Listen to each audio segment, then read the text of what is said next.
Lagi ngapain sih? Kayaknya galau banget. Ini loh Mbak Oti, aku tuh lagi lihat-lihat jadwal pesawat. Mau kemana? Gak tahu kemana, pokoknya aku pengen pengen pergi gitu rasanya. Kayaknya aku tuh apa ya, jenuh banget sama Hmm, kerjaan. Kayaknya bosen tiap hari pergi terus pulang di rumah, kerjanya monoton gitu-gitu aja. Kayak stres banget gitu rasanya, jadi pengen pergi gitu rasanya. Emang Mbak Oti nggak pernah kayak gitu? pernah sih, cuman nggak sampai pergi jauh gitu. Paling nyari tongkrongan yang sepi gitu. Ya kan kalau misalnya bosan kerja gitu ya Ya kayaknya sih. jenuh, nggak tahu nih kalau orang-orang bilang apa stres apa depresi atau apa, aku juga nggak tahu. Makanya kayaknya rasanya tuh udah eh, males gitu kalau tidur juga, rasanya kepikiran udah besok kerja, nggak mau kerja, males, kayak udah kebayang-bayang nggak enak lah pokoknya kalau di suasana kerjaan gitu. Bahaya nggak ya? Kayak gitu? Nggak tahu, makanya ini aku kebetulan aku nih janjian sama Hmm. teman aku namanya Dokter Yulia. Beliau ini spesialis jiwa. Sekarang kita tanya-tanya ya. Boleh, boleh. Aku tanya dulu ya, ada sampai mana ya, tadi sih katanya udah di jalan. Halo Mbak Yulia, sampai mana? Jadi kesini kan? Oke, oke, aku tunggu ya. Oke, dadah. Udah deket katanya. Semenjak pandemi COVID-19, pemerintah memberlakukan pembatasan sosial yang akhirnya bikin tenaga kerja harus bekerja dari rumah atau work from home. Berdasarkan survei yang dilakukan oleh aplikasi komunitas Workplace atau Blind, sebanyak 68% merasa work from home bisa meningkatkan kelelahan mental lebih tinggi dibandingkan dengan work from office. Survei Blind ini didukung dengan studi Microsoft yang mengungkapkan jika bekerja secara remote bikin tingkat stres lebih tinggi dan kelelahan mental lebih cepat terjadi. Sistem kerja work from home akhirnya menimbulkan fenomena burnout pada para pekerja jadi lebih meningkat. Siapa nih yang ngerasa hal yang sama? Terus solusinya gimana ya? Hai, Hai, ini ketemu yang lagi, tadi ketemu aku lagi, ketemu bilang lagi. temen aku Dokter Yulia. Iya, saling Jadi kita kenal. lagi ngobrol-ngobrol nih Mbak. Gitu, gitu. Jadi Nimbrung, nimbrung nih, nggak apa-apa nih ya. kita kan emang janjian mau jalan-jalan ya kan, kita kan mau mau pergi mau jalan-jalan, kita emang kayak sama dia. Soalnya aku ngerasa kok kayaknya bosen banget di dunia kerja tuh, kayaknya monoton, capek gitu, kayak pengennya gimana ya, kayak kalau bisa pengen apa, resign aja ya apa, tapi masih butuh uang, Iya. tapi gimana ya, aduh kayak bakal nggak betah deh gitu. Mau tuh juga pernah ngerasa kayak gitu Iya kan. sih, pernah kayak gitu. Itu tuh sebenarnya gimana ya? Kita standar aja merasa seperti itu atau bahaya atau enggak gitu. Oke, oke, nanti kita bahas ya. Tapi bahasnya relax aja nih ya. Oh iya, iya, iya, iya, bener-bener kita sambil ngobrol aja ya. Iya sih, emang itu tuh ada yang pernah denger nggak sih yang namanya tuh burnout gitu? Aku juga baru tahu sih bahasa-bahasa kayak gitu Bahasa tuh baru sekarang. kayaknya ya. Iya, bener-bener bahasa baru itu namanya tuh burnout gitu. Jadi mungkin, nah itu harus dibedain nih antara burnout sama depresi. Oh beda. Itu beda kayak gitu. Kalau burnout itu dalam psikiatri, dalam salah satu gangguan itu nggak masuk gitu. Mm-mm. Tapi kalau depresi memang merupakan salah satu gangguan jiwa yang sekarang ini banyak terjadi kayak gitu. Tapi kalau burnout ini ada batasannya tuh. Burnout itu biasanya dia lebih karena burnout ke dalam pekerjaan kayak gitu. Atau kalau biasanya sih kalau kalau burnout itu bahasa plus 62-nya netizen gitu kan. Tapi kalau mungkin di dalam dalam dunia kedokteran jiwa itu kita lebih mengatakan itu adalah gangguan penyesuaian Oke. gitu. Karena memang kan itu ada suatu keadaan yang membuat seseorang itu jadi Seperti itu. adaptasi gitu. Kita mau fight or fight gitu kan. Kalau misalnya mau fight ya mungkin kita berhasil adaptasi dalam keadaan itu gitu. Jadi kita nggak jadi burnout, nggak jadi capek, eh, happy, have fun, ngejalaninnya tuh have fun gitu. Tapi beda kalau misalnya kita udah terpikir, oh my god, besok hari Senin nih gitu kan. Nah, sindrom Monday gitu kan. Oh my god, besok hari Senin nih, gimana nih, udah ini doang. Nah, itu mulai itu kita akan berat. Atau kalau misalnya kalau di akhir tahun gitu ya, Atau kalau kita di dunia medis di rumah sakit itu biasanya kalau musim, nah musim waktu itu COVID mungkin ya, itu sangat-sangat banyak banget gitu.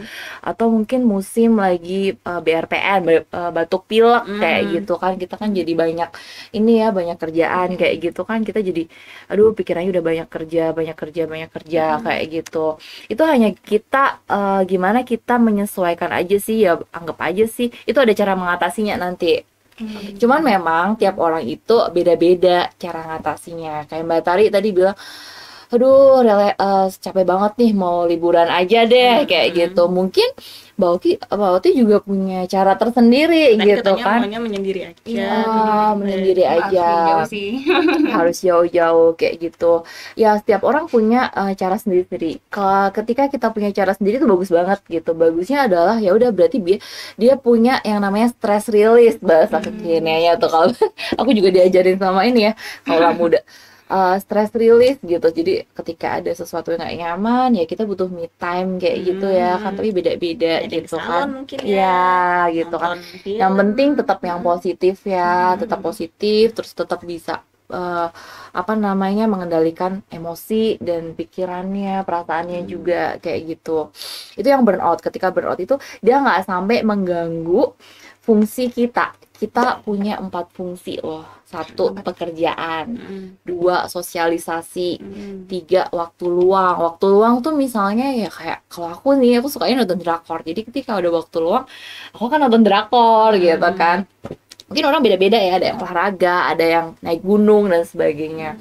Terus aktivitas daily living seperti mandi, makan, ya kalau kita cewek bolehlah kita bercolek kayak gitu kan. Ketika itu tidak mengganggu mengganggu hendaknya tadi, kita belum bisa dikatakan gangguan gitu.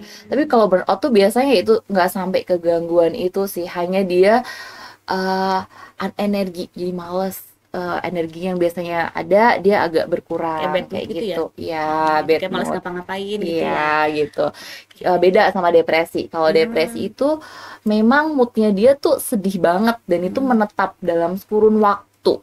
Berarti ada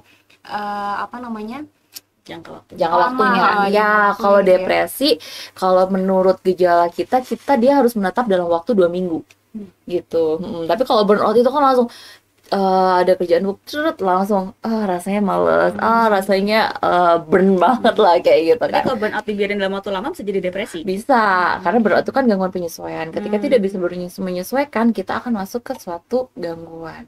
Nggak cuma depresi aja sih, bisa kayak cemas, depresi, kemudian campuran cemas depresi, atau kalau malah lebih berat sampai ada gangguan psikotik ya, realitasnya terganggu kayak ada halusinasi yang membayangin gitu kan.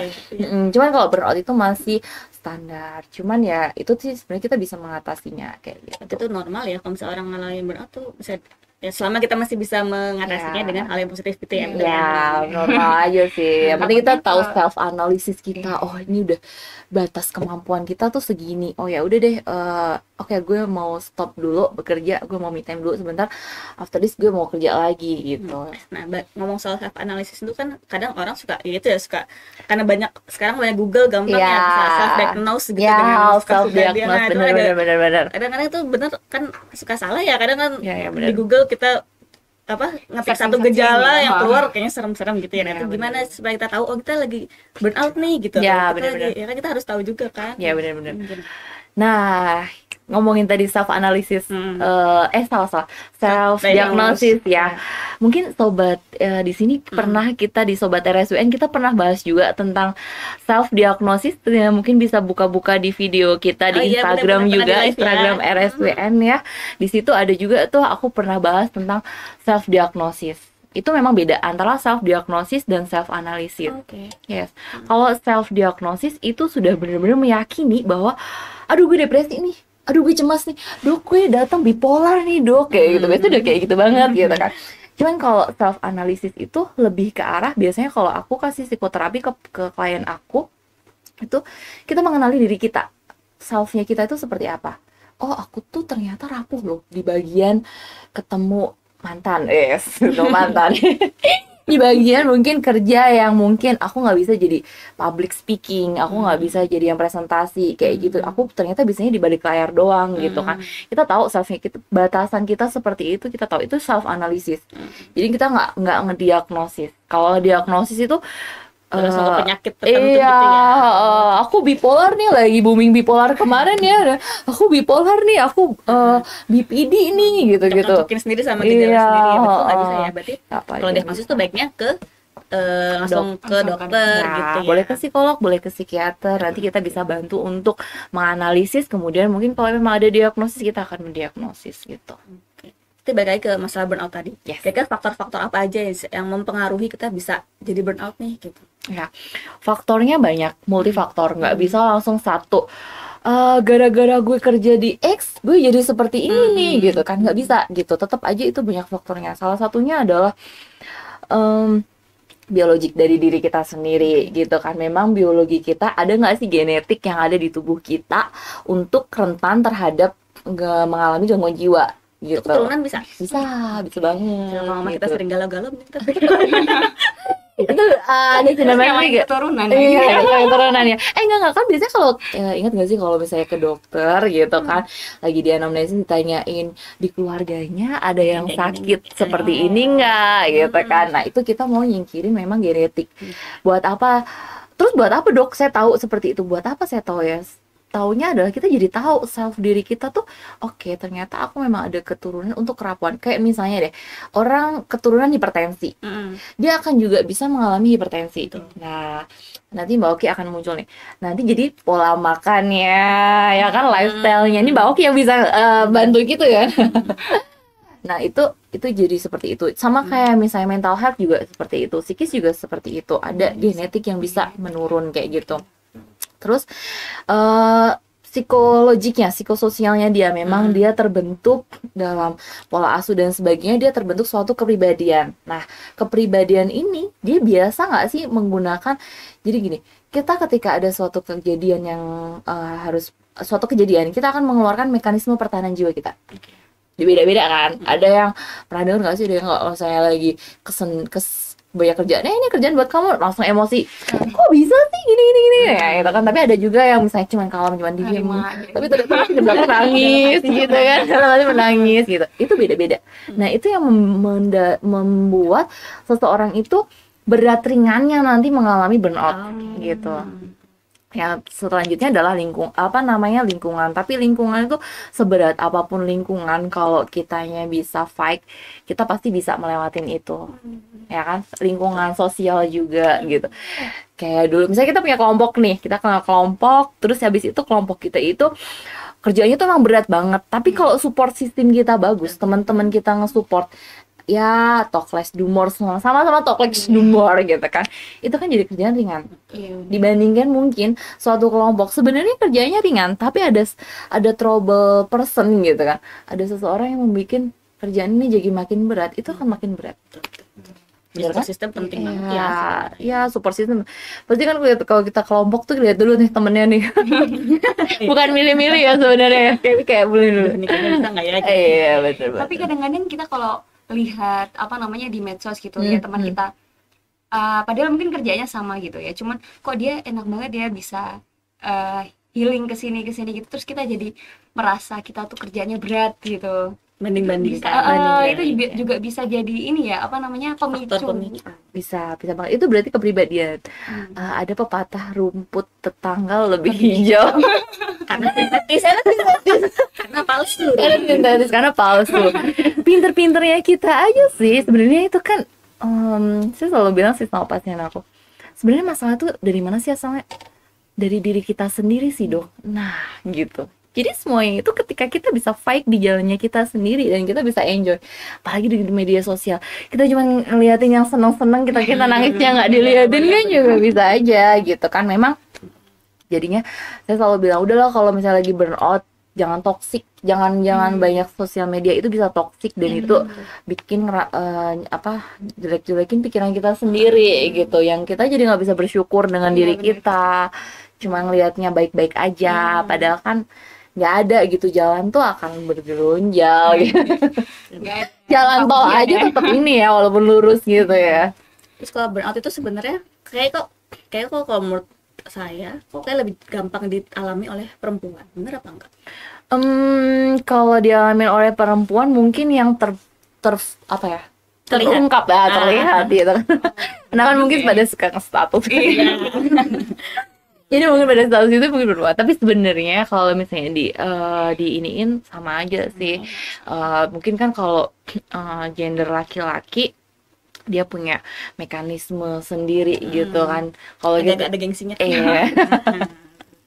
Mungkin ya kayak Mungkin gitu. dalam hati kita nggak tahu ya. Iya, nanti kita nggak tahu. Tapi nggak semua wanita juga gitu juga sih. Ada beda-beda. Tetap orang tuh punya bagaimana, Personality bagaimana mengungkapkan masalahnya, bagaimana fight dengan masalahnya. Kayak sama aja gitu, cewek cowok iya. ya. Cuma terlihatnya aja banyak kan. Ada juga yang historical tuh kayak senang banget ketika sudah dapat validasi dari orang lain. Gitu. Oh iya. Tapi empatinya normally person, datang gitu ya, iya, benar. tapi normally person kita juga butuh validasi loh. Ya nggak sih, ya nggak, iya. Rasa senang Oh, kalau gitu ya. Iya, kayak merasa senang kalau bisa. Bener kan gue mau hari ini mau pakai baju merah. Oke, udah gitu aja udah seneng banget gitu. ada support kan, masih ada Support, iya. Itu namanya validasi. Apalagi ada pertanyaan nggak Mbak Uti? Tadi kan kayaknya galau juga. Aku tuh pengen tanyanya apa namanya? Sebenarnya kalau misalnya kita bahaya nggak sih kalau misalnya burnout itu kan jadi depresi ya? Ngaruh nggak sama kesehatan fisik? Oh, ngaruh banget. Jadi, kenapa aku bilang ngaruh? Karena setiap orang itu mengeluarkan stresnya berbeda-beda, kayak gitu. Kayak ada seseorang yang mengeluarkan karena ketika kita beradaptasi, hormon di otak kita nih yang bekerja, gitu. Iya.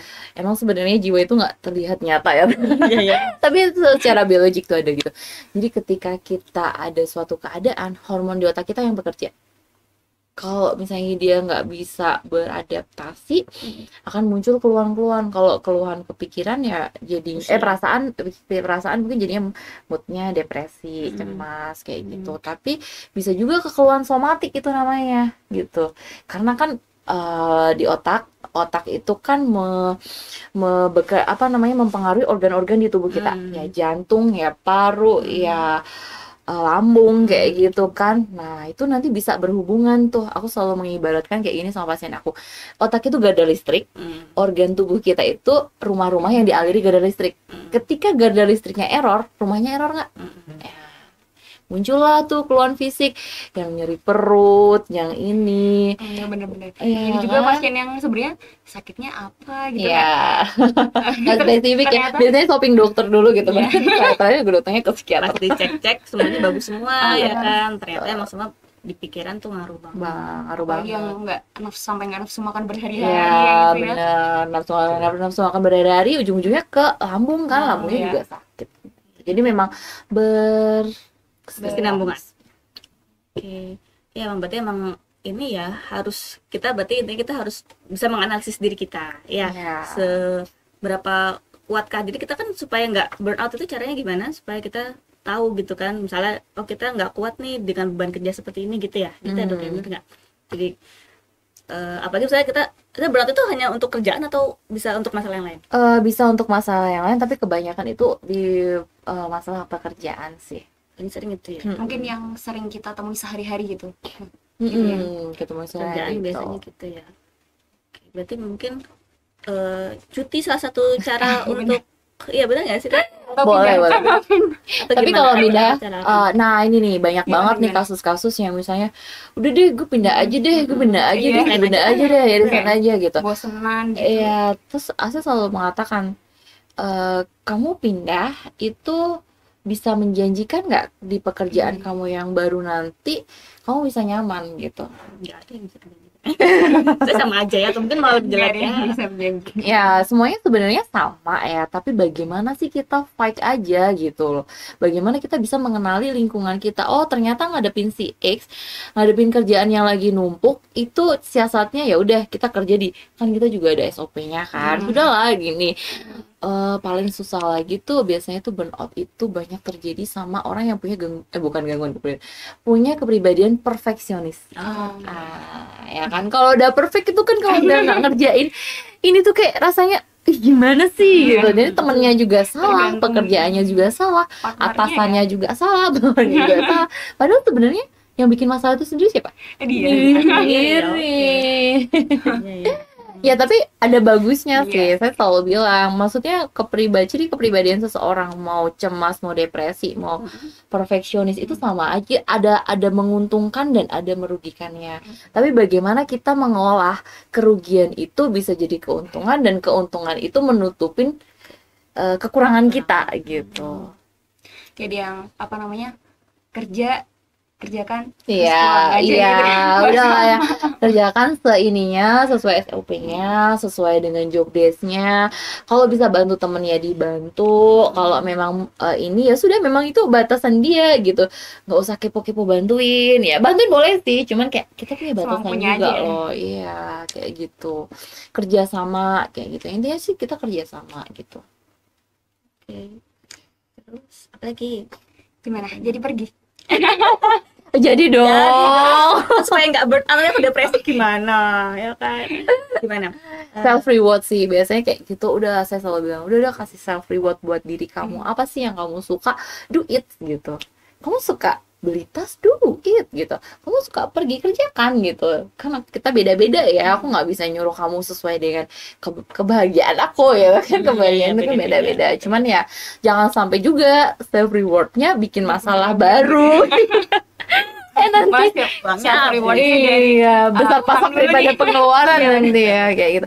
Yang receh-receh aja banyak kok sebenarnya gitu. Bahagia dari hal sederhana. Yes. Ya, kalau diomongin sih gampang ya, tapi pas dilakukan ya harus Bisa, harus bisa. Ketika kita sudah memikirkan itu bisa, I can do it, pasti bisa.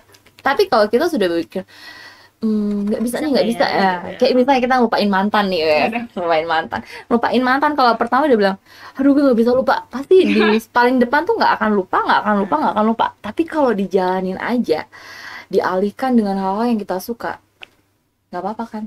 Terus kita besok mau ketemu dia, mau gandengan sama ya pasangan barunya pun itu udah biasa aja. Tapi ketika kita mau ngelupain itu ngelupain saat, tapi besoknya ketemu udah emosi gitu lah.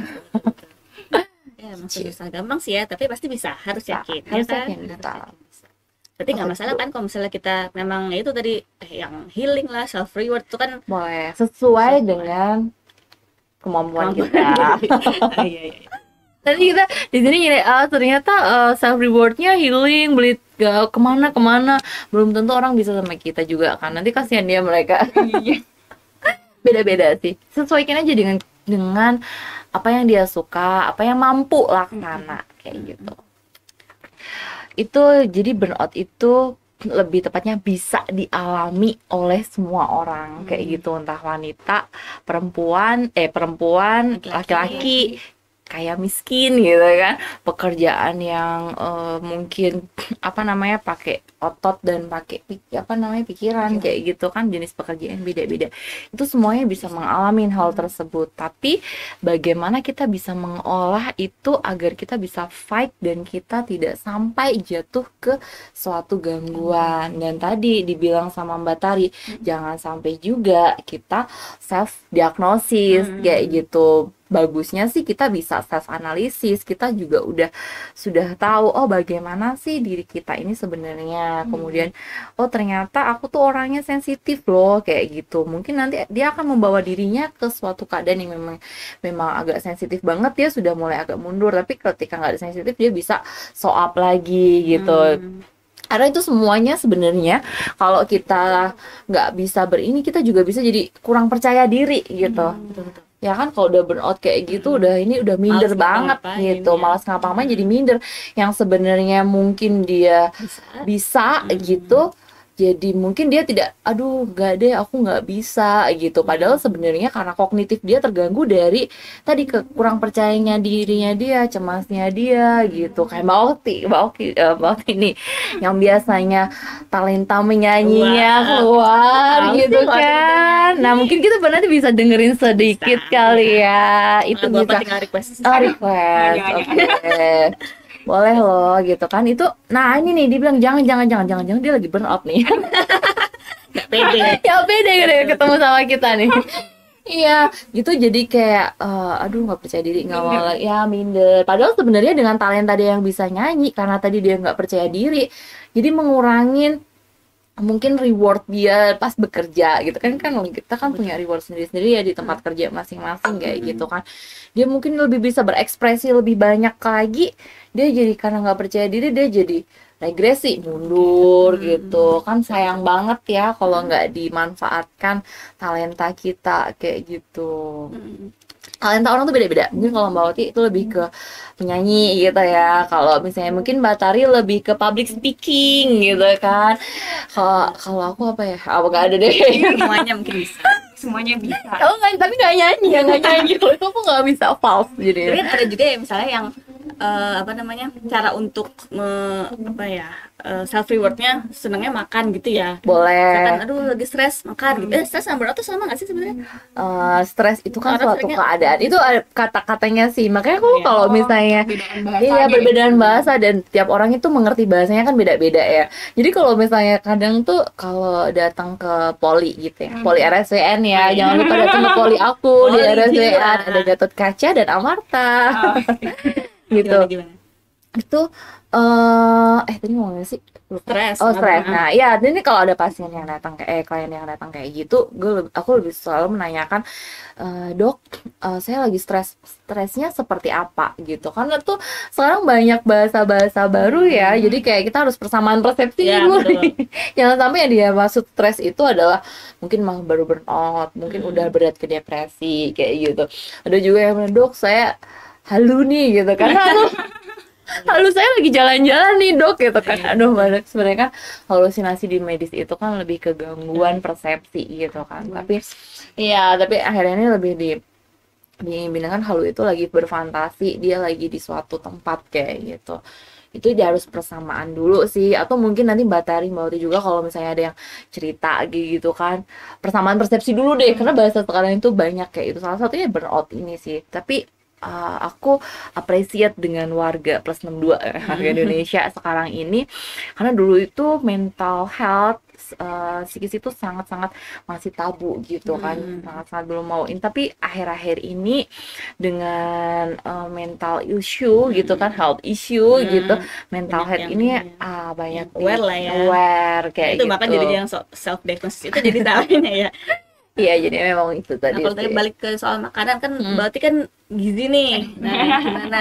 Ada nggak Ya, pengaruhnya benar. makanan sama stres gitu? Mungkin bisa sharing gimana? Coklat bikin stres gitu. Malah kalau nggak coklat bikin Malah ini ya. itu nggak sih? Nah, Iya, bener. gimana?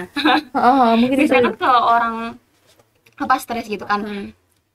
bisa nyari makanan kesukaannya. Nah, betul. Cuman kalau berlebihan ya sama aja nanti akan menimbulkan penyakit yang lain ya. Oh, Cuman benar kalau sih. semisal dia terlalu over gitu makannya, makan misal coklat nih, makan terus, nah itu kan nanti bisa takutnya gula darahnya Gula naik atau naik, gimana ya. oke. Nah, itu sih sebenarnya kalau dia itu jangan sampai terlalu ini ya apa namanya Banyak makannya. Apa? cuman kalau balik iya. lagi ke Stres. dokter Yole tadi bilang itu kan bisa ada jangka waktunya ya. Nah, mungkin kalau semisal terlalu lama pasti lingkungannya kan akan menyadari juga ya. Nah, itu Iya. kalau bisa ya Dini. Heeh. Mungkin yang dimaksud Mbak Oti itu kalau ke stres ke gangguan psikis itu stres oksidatif. Jadi kan ada makanan-makanan yang high Oksidatif. iya, Banyak itu oksidatif. ternyata di penelitian aku juga. berpengaruh juga, bisa rentan mengalami depresi, cemas dan sebagainya kayak gitu. Jadi memang mungkin makanan-makanan yang mengandung ini. Nah, atau sebaliknya gitu. Maksudnya kita dari makanan bisa ke arah Ya, bisa bisa. depresi gitu. bisa. Mungkin akan berpengaruh gitu. Jadi bisa kayak Berkesinambungan. Oke. Ini ngaruh juga. Tapi kan betul kalau makan coklat tuh bisa bikin seneng nggak sih? Apa dia ada kandungan apa sih di dalam coklat itu sebenarnya? Ya bisa aja makan coklat ini. biasanya nggak hanya Gitu coklat ya? sih, Oh, biasanya gitu, yang orang manis-manis. yang biasanya kan Hai. tinggi gula kayak gitu kan suka gitu. Kalau ada zaman sekarang kan ada kayak boba-boba itu kan seneng gitu ya, bikin seneng. Cuman ya itu Itu ada ngaruh juga dok ya berarti ya ke apa?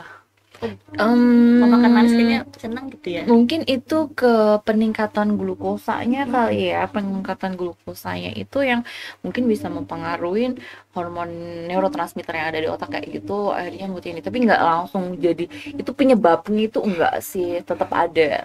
Ini juga Misalnya kalau makan coklat jadi senang gitu, atau sugesti aja. Bisa jadi. Itu kan juga apa namanya, energinya tinggi ya, mungkin jadi Sugar apa rush. namanya, apa, kalorinya kan tinggi. Nah itu kita jadi berenergi lagi setelah minum atau makan yang Jadi manis-manis iya, gitu. bisa jadi. Oke.